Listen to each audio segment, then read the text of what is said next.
We'll start recording too. And make this big. Alright, so this is Dissolved. Do I have any idea what it's about? Absolutely not. You know how we do this? We jump in blind and we see where it takes us.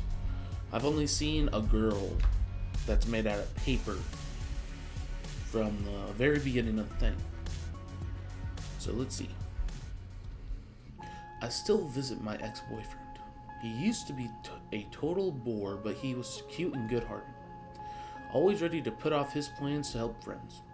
Always willing to advise. He used to speak passionately about programming, but before long, this good guy had to go. There was only a bore left sitting in front of a screen.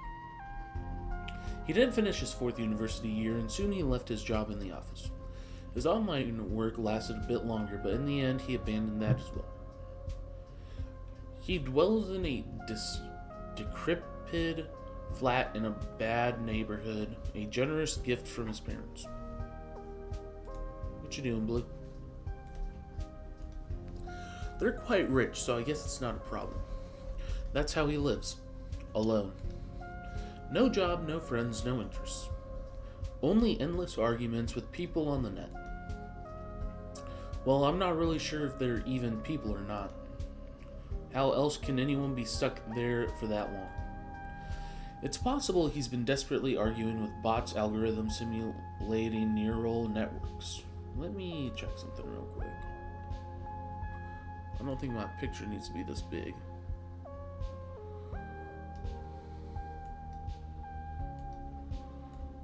There we go.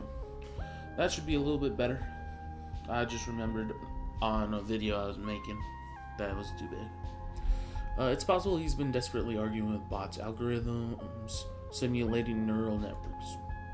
All in all, I felt a kind of responsibility for his situation. Some time ago, I decided to be close to him. Funny, I don't hold on to the past, but to my decisions. The last time I was there, he was staring at his screen.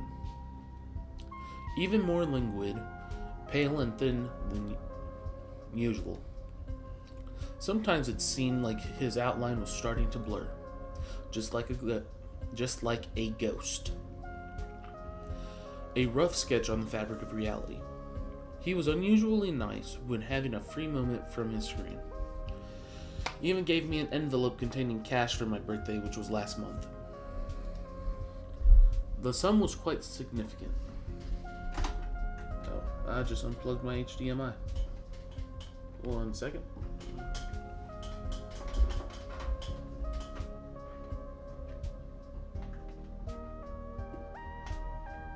Come on. Where's the hole?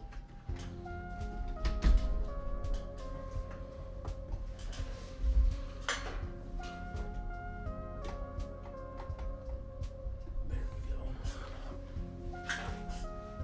Yep.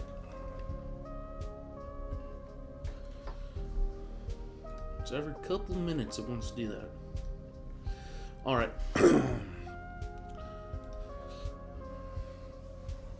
Nothing, just found my thing. That's your ex-boyfriend? It's been over a month since then. I'm here visiting him again. The same elevator still out of service, the same stairs, the same music in my headphones, dim and deep, yet beautiful doom metal. A great fit for this old hall. He replied okay to my message about visiting. I pressed the doorbell. Takes some strength, like the bell hasn't been used for some time. Nothing. He's not home? Weird. I can't imagine him being outside. Was that him? Again? I'm coming over in 2 hours, okay? Yeah, come in. The door's open.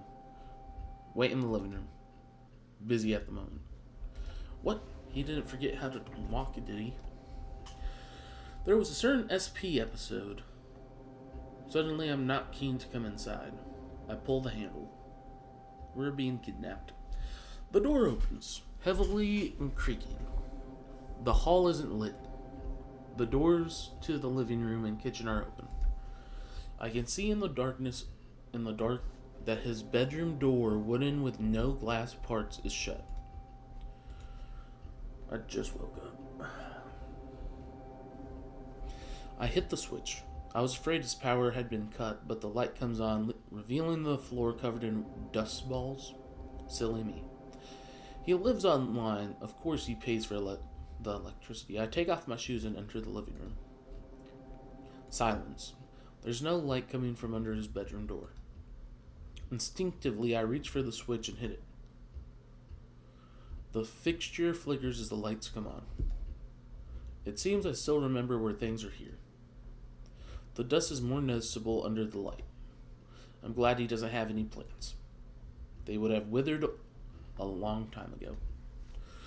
Wait, I don't recall this lock on the door. It's easily seen under this light. Looks like the newest thing in here. I couldn't have entered even if I wanted to. Somehow I'm not too crazy about this. That's crazy. Sorry, not going outside. Let's talk like this. Great, just great. I saw a situation like this in a movie. It didn't end well. Fine, I'll reply. Why aren't you coming out? You won't like how I look? Don't want to frighten you? Really? Because you already failed. What's wrong? Is there something I shouldn't see? Haven't showered or had a haircut in some time. My lifestyle had an impact on my body. Flesh is weak. I can't decide if I want to run or argue. I told him this solitude would drive him mad. Its messages seemed to have been stolen from poorly written songs. Wait, you never listened to music. Stop. Wait. Why don't you want to talk normally? Can't you move your tongue? I'm glad you came. I left you a gift as thanks.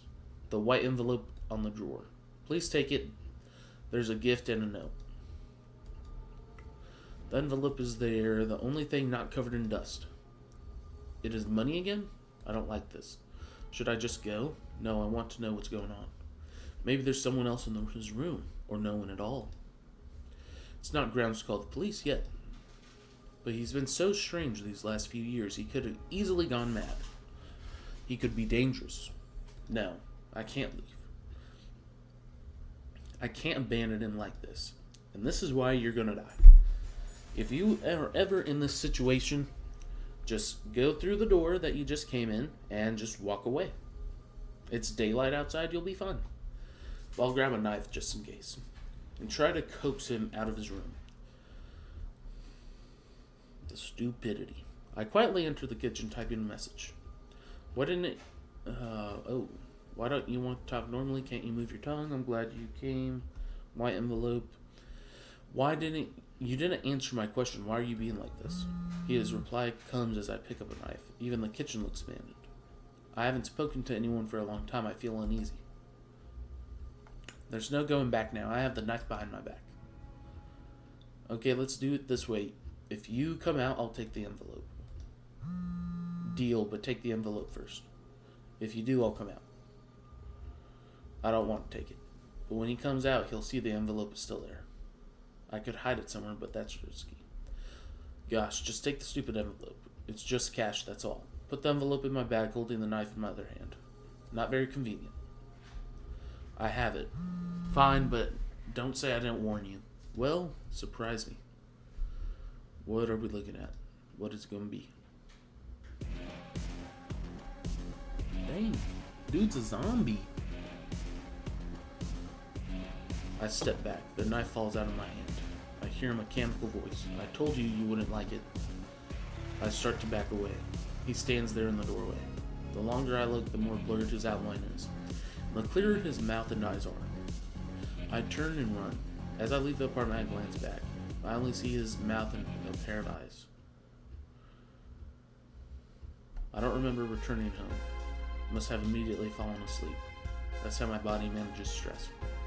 In dreams full of anxiety, I saw eyes and a mouth without a body. It was probably too much for me, because I don't usually dream.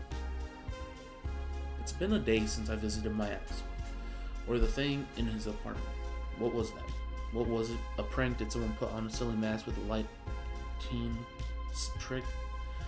Was I hallucinating or... Dang. I don't know how to approach this, or what to do. I don't know how to carry on. When such things happen, I want to huddle up in a corner. This is why I tend to act impulsively just to avoid anxiety. Perhaps my future actions will be just as impulsive. I used to believe that it's better to know. In these situations, it's best to start with a conversation. What happened yesterday? The answer came immediately. I'm glad you texted me. Have you opened the envelope?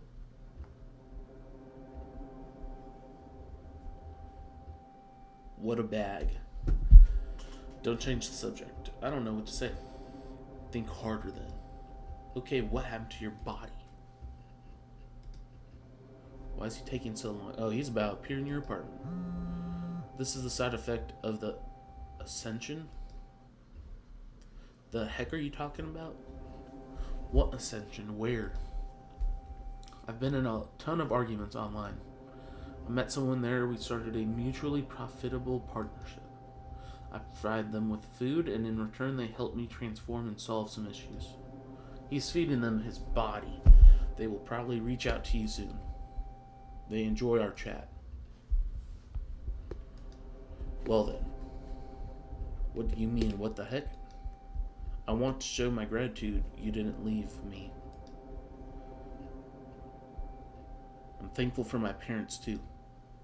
They probably didn't care, but my family was still giving me money as support. And when they found me, my financial issues were solved. The envelope is the smallest thing I could do for you. I wish you a good ascension as well. Believe in the net. So is this like AI takes over? What the fudge? See? Not that bad. You're not leaving, are you? There was no reply. Oh, I'm talking to you. There was no reply. A couple of weeks have passed. Dun, dun, dun, dun. Hello? What? How? I see. So the funeral is this Saturday, right? I will come. Goodbye. I didn't say sorry to anyone.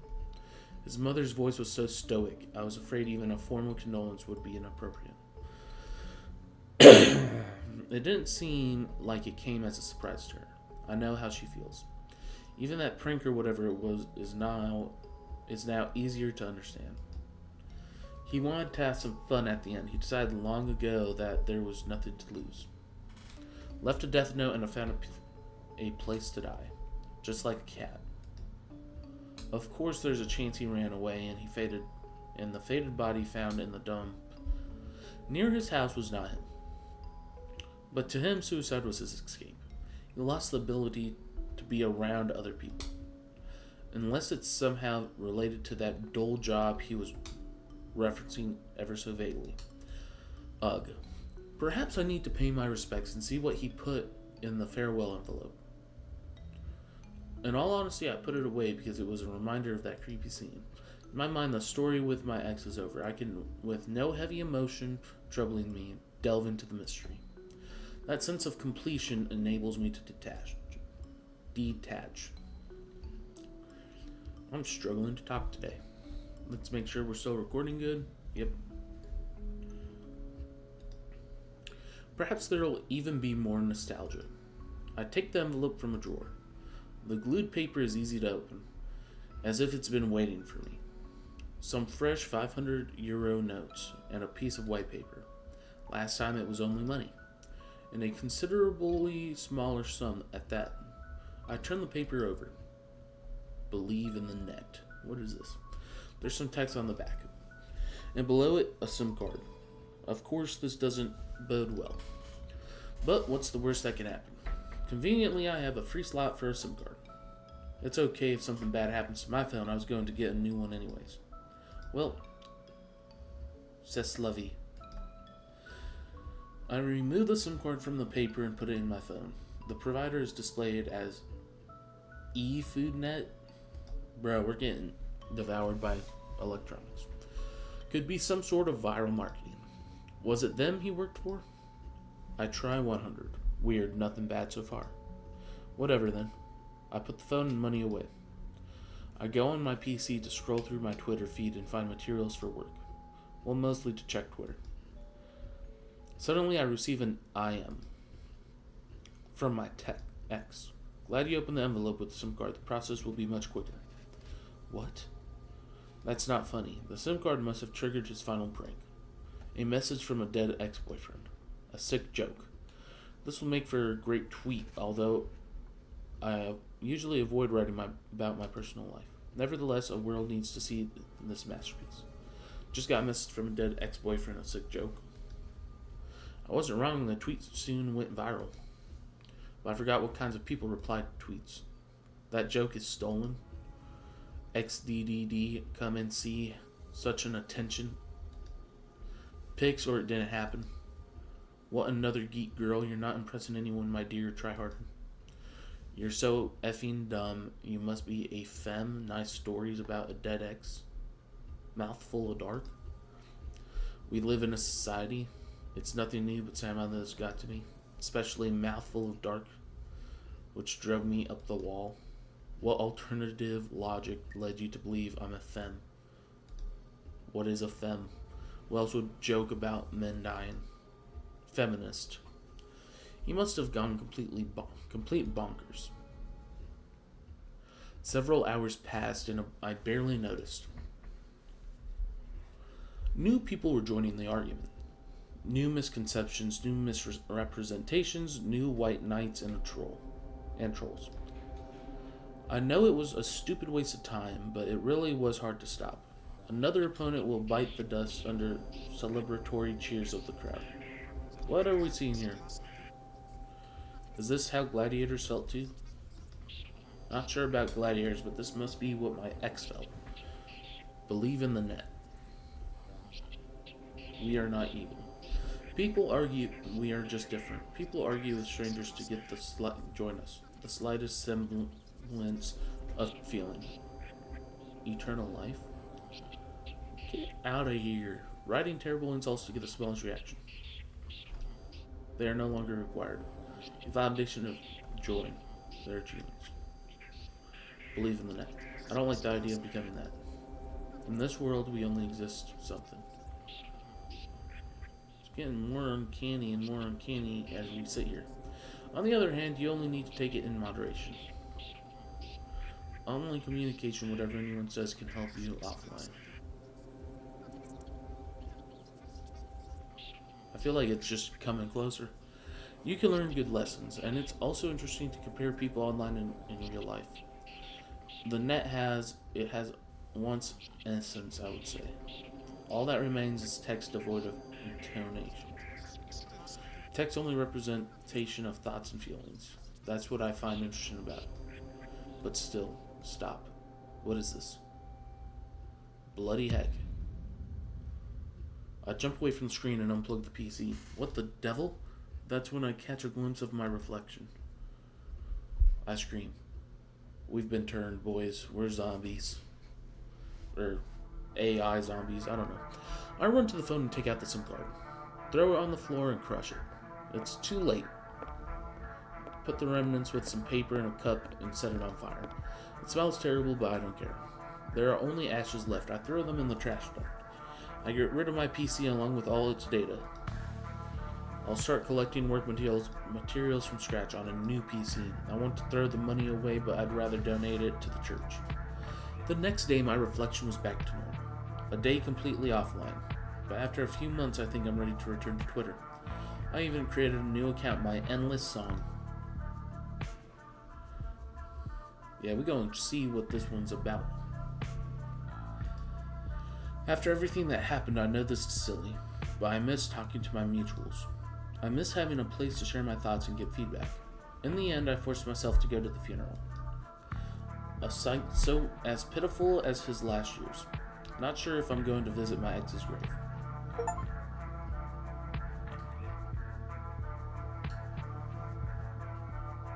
I was supposed to click on them.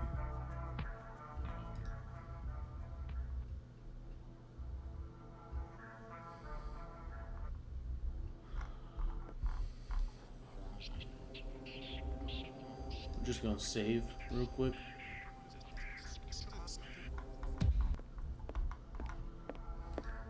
End of first scenario, okay.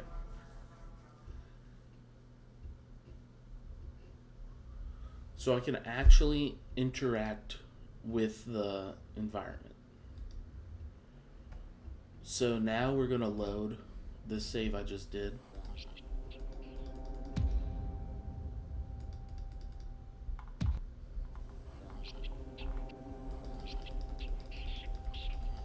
Did it want me to click here?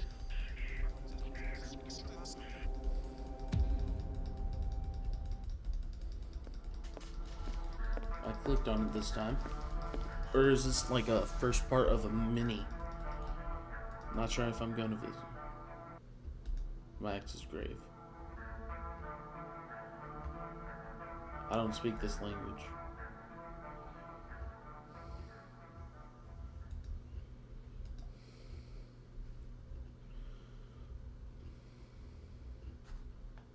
Okay, so just I'm confused.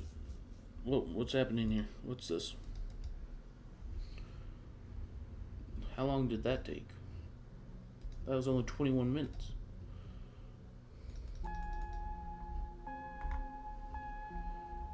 Skip.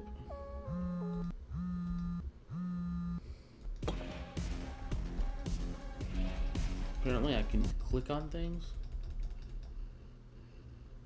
I think I just killed it. Well, that was unfortunate. I guess we can look at the Steam page and see what's going on here. You didn't click the monitor. There's 1 in 4 achievements. What are the other? They're all hidden. Global achievements. Hidden achievements. You clicked. So there's... Yeah, we're going... You want to go deeper? Nothing disappears on the net. I'm so confused on what's going on here. Oh. I was always into things that are different. Not exactly weird, but different. Outside of common understanding, outside of the norm. This happened because we clicked on the screen 1,000 times, I guess. Outside of common understanding, let's save. Dang, this is getting loud. Hold on.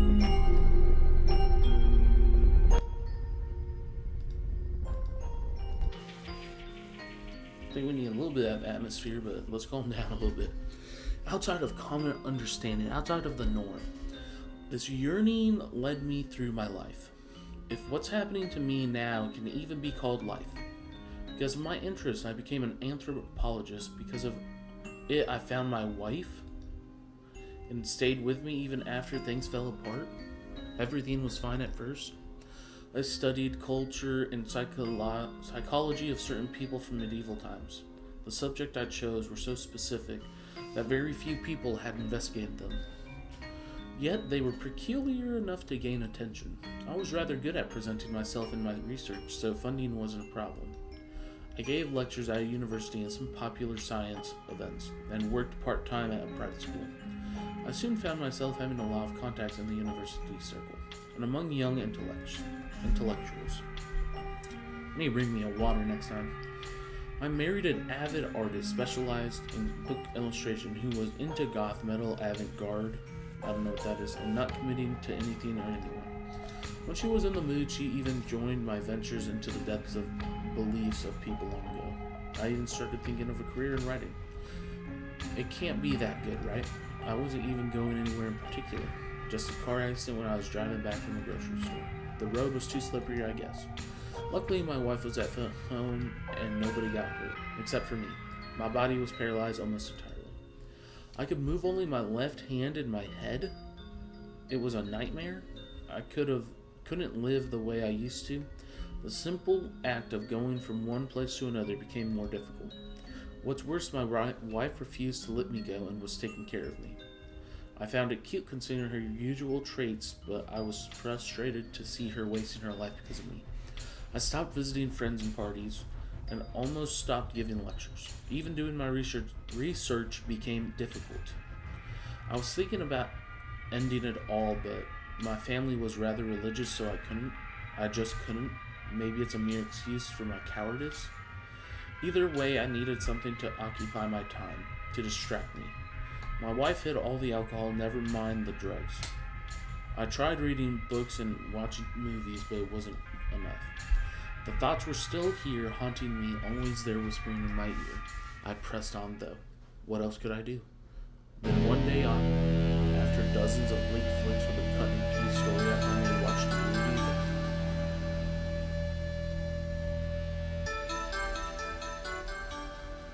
Are you okay, sir? Then one day, after dozens of bleak flicks with cut and paste stories, I finally watched the movie that I really liked. I can't remember its name, but back then I was in awe. I checked the reviews to see what people disliked, started looking through them. False expectation, misunderstandings, ignorance, presenting subjective opinions as objective truths. Nothing new. Okay, I think we need to save here, because something's going to happen. Well, one review really got me.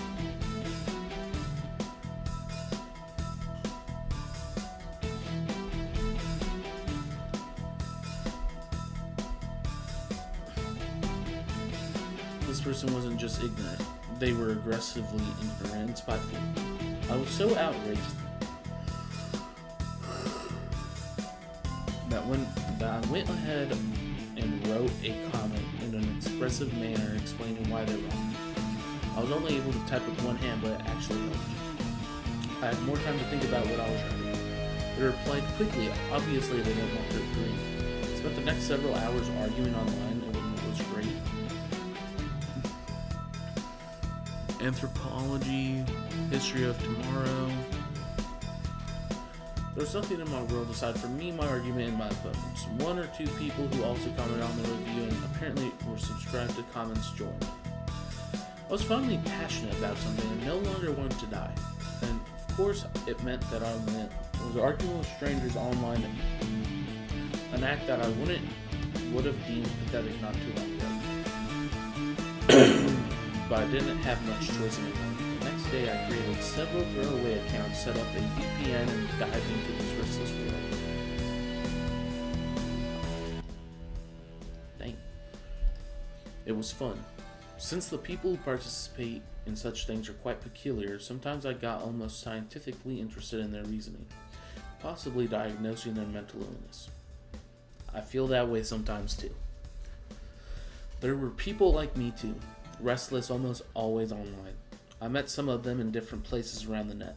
Eventually I formed some vague semblance of a friendship with some of them. Then one day, way after midnight, one of them made me an offer. Would you be interested in leaving your mortal body and transcending into the net? It sounded like some cult nonsense, but sure, I'll bite. My pride was long gone and I was curious. I wanted to know more. Definitely felt like cultist rambling. Some mighty interdimensional being exists in our world but only in digital form. It's like they're projections of themselves into our world from theirs, or shadows, or distorted copies. They feed on human emotion. These beings want to consume the strong feelings poured into the net. So the cultist people who were digitized by these creatures help them find newcomers. People who pour a lot of emotion into the net. In exchange for producing food for them 24/7, they gain immortality and the power to control many things on the net. However, the elusive home world of these beings is still out of reach, even for their followers. Not even a glimpse of for humans. It sounded like nonsense, but for some reason I was ready to believe it. This story reminded me of an incident that occurred when I worked at private school. I was going back from work. Gotta check, make sure it's still doing its thing, right? Yeah. A girl who worked there as a teacher was sitting on the stairs, seemingly distressed. She was mumbling something about digital people trying to ruin her and so on. When I asked what happened, she said she was fired because of her ex joining some sort of cult. I thought she was high or something. She looked like someone who would do that at work. Purple hair, torn jeans, you know. So I said something encouraging and walked away. She didn't care. But when I heard about the cult thing, started to make sense. At least I understood how far it reached. When I asked, so what do I need to do? The answer was quite peculiar. You need to get rid of your mortal body. We can send you a SIM card to speed up the process. Receives data from the station controlled by us, and this type of data makes the transition faster. Your mortal body will partly dissolve during the process. When the ascension is complete, your atrophied corpse will remain in this world. I was hesitant to believe that, but curious indeed. Remembering that story with my colleagues sure made it more intriguing. I was willing to check it out. Okay, I'm in. Can you deliver the SIM card to my house discreetly? I'll arrange something, just give me your address and date. I provided my address and set the delivery for a week later. I'm still ashamed I shared such information so easily. I was consenting to anything that could happen, but I forgot that my wife lives here too. They could just barge in and bad things could happen. I panicked at first trying to edit or delete the message, but forgot that things don't disappear from the net so easily. There was no edit button, and deleting the message would erase it from my history, but not theirs. It was the first time I truly panicked since the incident. Strangely enough, my limited ability to move or act hastily helped me calm down rather easy. I thought my limitations would fuel the panic, but no. Maybe I was getting used to it. I persuaded a friend of mine in another country to call my wife away to some kind of important art event for a few weeks. He was a pretty big deal in the art world. Dang, I need water. It was difficult, but I managed to persuade her to leave. To leave me here. I had to agree to have a caretaker, though. She insisted that the caretaker would be a man, too. I like to think she was still jealous, which is cute considering my circumstances. The caretaker was rather nice. He looked like he could fight in a possible home invasion, or at least I hoped he could. So my wife packed her things and left. Nothing peculiar happened until the package arrived at the promised time. I told the caretaker that I ordered some stuff from my phone. He didn't ask any questions. When he left the room, I unpacked it. Strangely enough, it was packed in a way that would be easy for me to open. I didn't tell them anything but about my condition, and the small box was an envelope. The sign on it read, "Believe in the net." Cute. You don't remember this happening earlier? You're an idiot. They promised the ascension will pass without any struggle for you. I don't know what they meant or what I expected, but it was strange. The mobile network now said eFoodNet, but at first nothing changed. Even when my body started to dissolve, I felt nothing, both physically and mentally. I mean, of course I freaked out at first, seeing lines of my body blurring, but I soon found myself worrying more about how I'd hide it from my caretaker. Should I hide in my room faking a depressive episode? Should I give him sleeping pills, ask those guys to lure him away? Faking an accident with someone in his family, I decided to task those with cultists with luring him away, and I calmed down completely. Yeah, the fact that I was so indifferent actually bothered me. It was the out-of-the-ordinary experience I was always dreamt of, and yet, until this day, I wondered maybe I died in the car crash.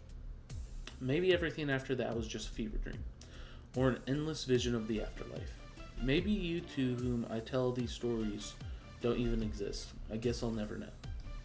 They got the caretaker to leave due to some family circumstances. Honestly, I didn't want to know what they arranged. In 2 days, my body changed drastically and my vision became blurry, like a dark fog appearing before my eyes. It got thicker and thicker, and eventually it covered my eyes entirely. The last thing I saw was a computer screen through the fog. What a beautiful farewell to the mortal world. The new world was not what I was expecting. I retained my consciousness, memories, and personality seemingly without any changes. But I was data now, and I could only perceive other data and traverse from server to server. I had the ability to control anything on the internet. At first I was in awe. Everything they told me was true. I declined my weak, almost non-functional human body and became something more powerful. Ascended to the new realm where powerful beings dwell among the undying flow of information. I could perceive data faster than any human. I finally free, able to travel as fast as electricity, and a whole new world full of strange and unusual things for me to investigate. With being akin to gods lurking somewhere in the endless ocean of data, what is this? Sometimes I felt them passing by on same servers as me, a strong, weary presence. To this day, I don't know how I could feel a presence in the digital world. It was just a bunch of numbers, and yet I could. Maybe it's because of my soul. Maybe a soul can be digitized too. Maybe it's the immortality of the soul we were promised by ancient prophets. But data can be deleted. Does that mean that both souls and gods can be destroyed then? Actually, feeling the presence wasn't the only proof of my soul being here that I got on my first day of my new life. Soon after a bit of getting used to this world, I started stalking my wife.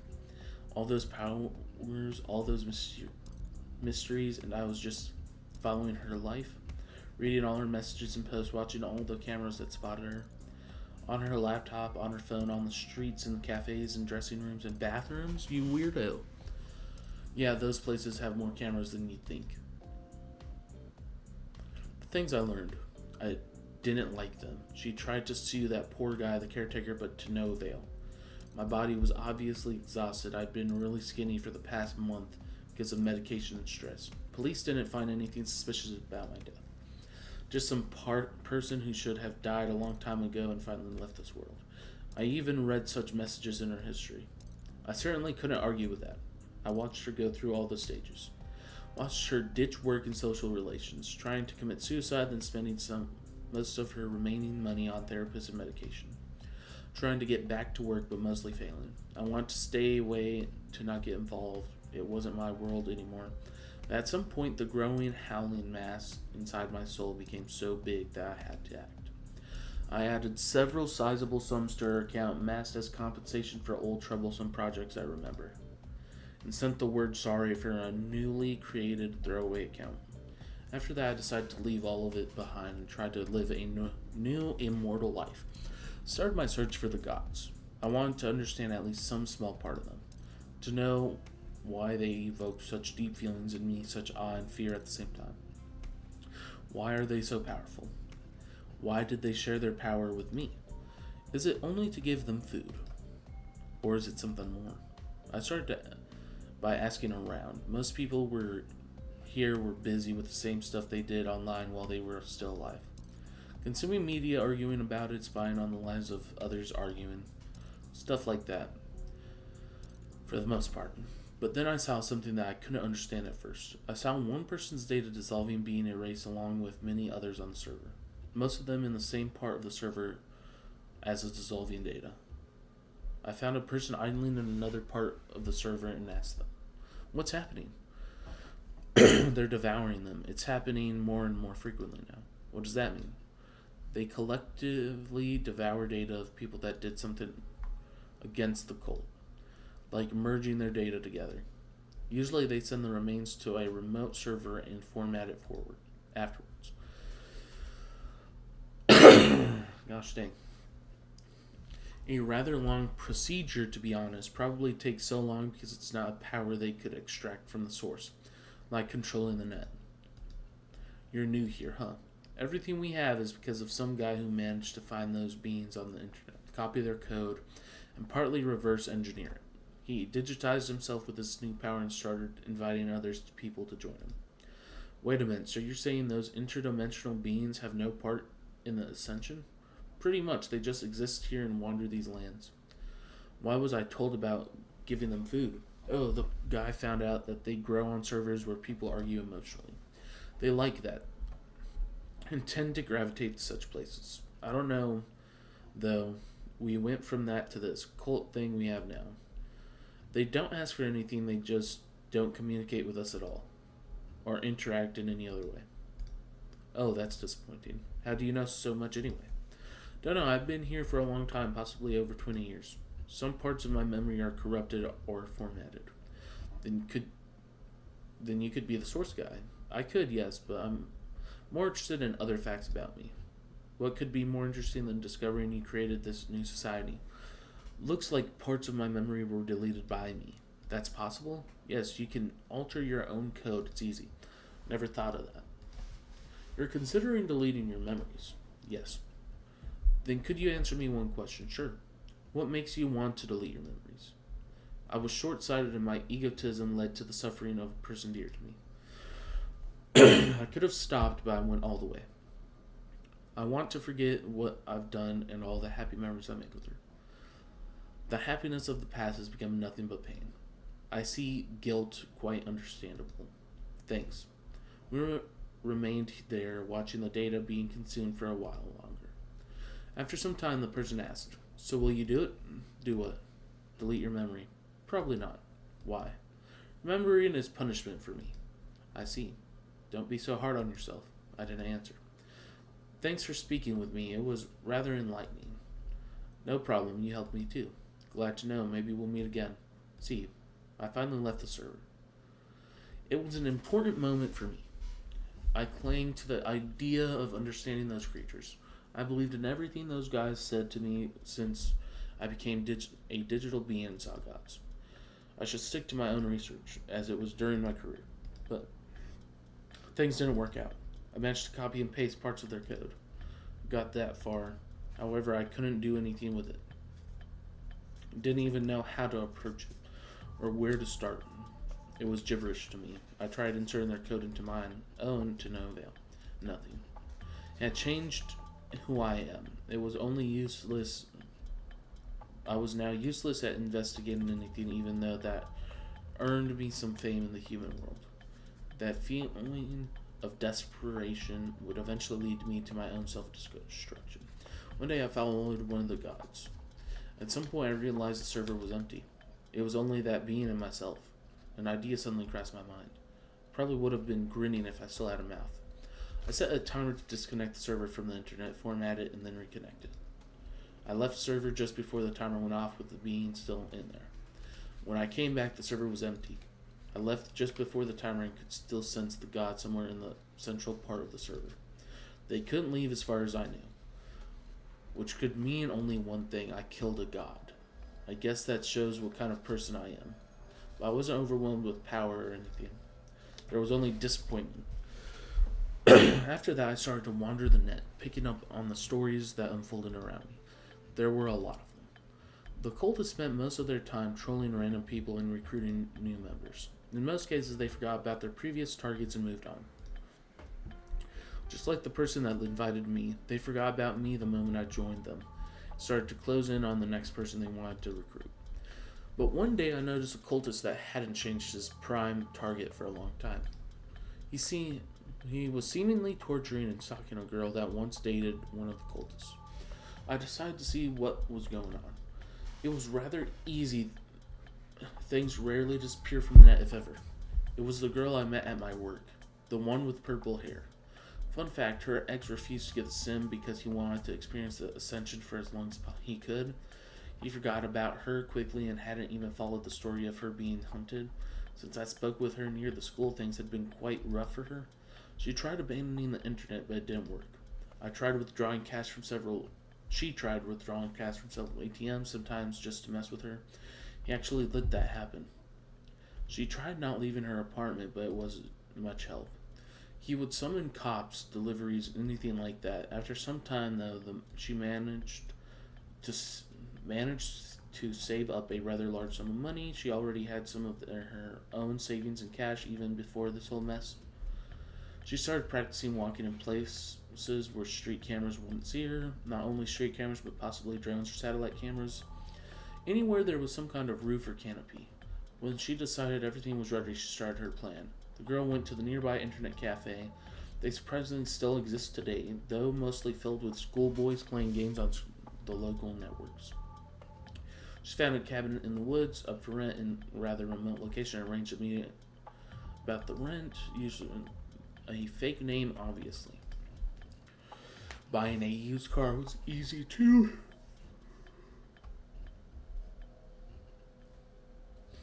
Getting a gun was a bit harder, but she had connections. The seller didn't care about documents or anything, he just needed the money. In 2 days, she had gotten a cabin, a car, and a gun. She turned on her phone, left it playing music, and gathered her belongings in a sports bag. In 4 hours, she arrived at her new home. It worked, for a while. You probably guessed that since I know all this in detail, her plan got found out. The guy did some extensive digging, and once he knew what to look for, he traced her easily. One morning, she woke up to loud noise. When she opened her eyes, the noise repeated. Now closer, she stood up and grabbed the gun. She always kept it near her. It wouldn't help against what was coming, but it could still come in handy. A drone crashed through her window. was rattling around on the floor trying to fly up. She rushed to one of the inner rooms of the house without windows, began stuffing some cash into the pocket of her shirt. But soon she heard another sound, a roaring engine. She rushed outside dressed only in her pajamas, just in time as a bulldozer demolished the entire building. He had put this house on a list of buildings to be demolished. She ran through the forest, followed by the sound of drones buzzing, toward the road where she could catch a ride back to society. Not exactly the best outfit for it, but what choice did she have? I suppose she didn't have time to think about any other dangers, but I did. There were only 2 people on the server, but he was too absorbed in his game to notice anything. I learned he was sending some drivers after her with histories, let's say. That's when I decided I'd had enough of observing. I persuaded the other 2 cultists to leave the server under false pretenses, then I set the timer. She was covered in bruises, her legs were tired, the buzzing drew closer and closer, the road was still far away. She tripped on an old tree and fell. Her whole life must have flashed before her eyes. Don't know for sure. I can't read minds. She lay there for a few seconds before turning onto her back. She drew her gun and aimed with shaking hands at the nearing drones. The girl started firing. The recoil hit way harder than she expected, but one drone was down. There were several drones left. She fired the remaining bullets, but missed almost all of them. Luck wasn't on her side anymore, was it? She tried getting up and running, but had no energy left. She sat there, watching those things getting closer to her with her eyes wide open, but then they stopped. One of them was several inches away from her. She waited, they didn't move. She sat there for about a minute. One of them fell down, and with its lights out, battery must have died. She got up. She stood for a moment watching the buzzing swarm of drones. Some of them had needles and short knives attached. F it. I'm going back. She flipped off the drones and walked away, in the direction of the cabin's remains.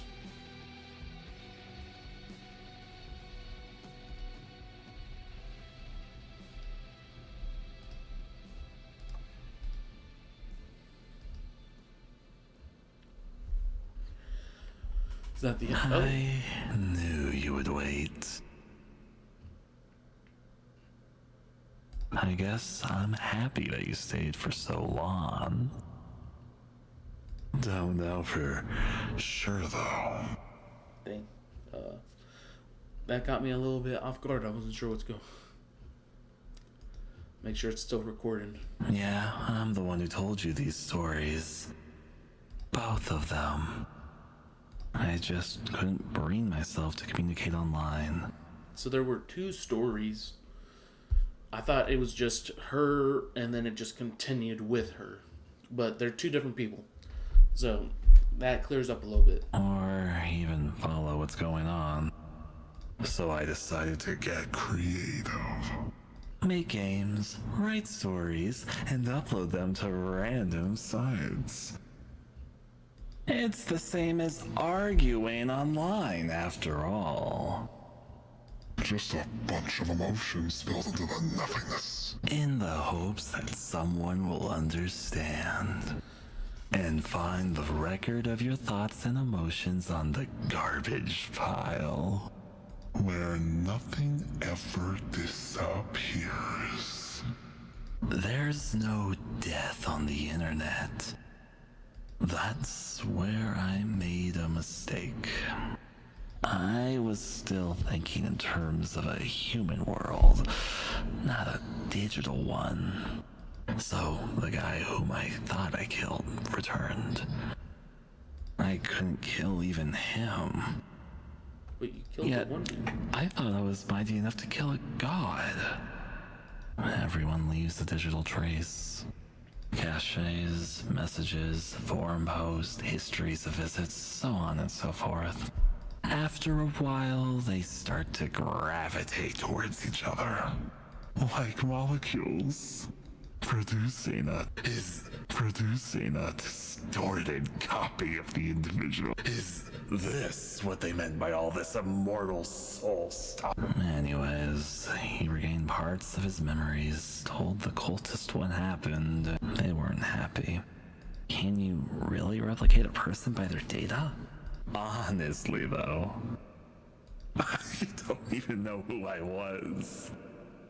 The only thing that kinda comforts me is the thought that maybe, since now I'm the enemy for them, she'll be able to live a functional life once again.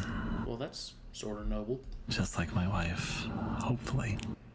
There's one other thing, but it's rather silly. Maybe when I become a distorted copy of myself, I'll find forgotten, useless shards of who I was and understand something that I couldn't understand about myself before. Just like you. If you ever see this, just go ahead and go back to sleep.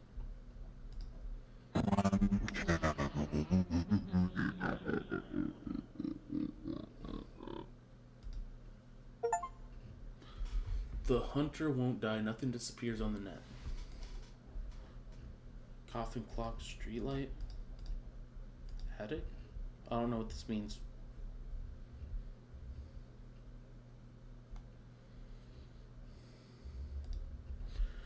Alright, we got the hunter won't die, but we still need to get one more. So what were you? I don't know the you want to go deeper one.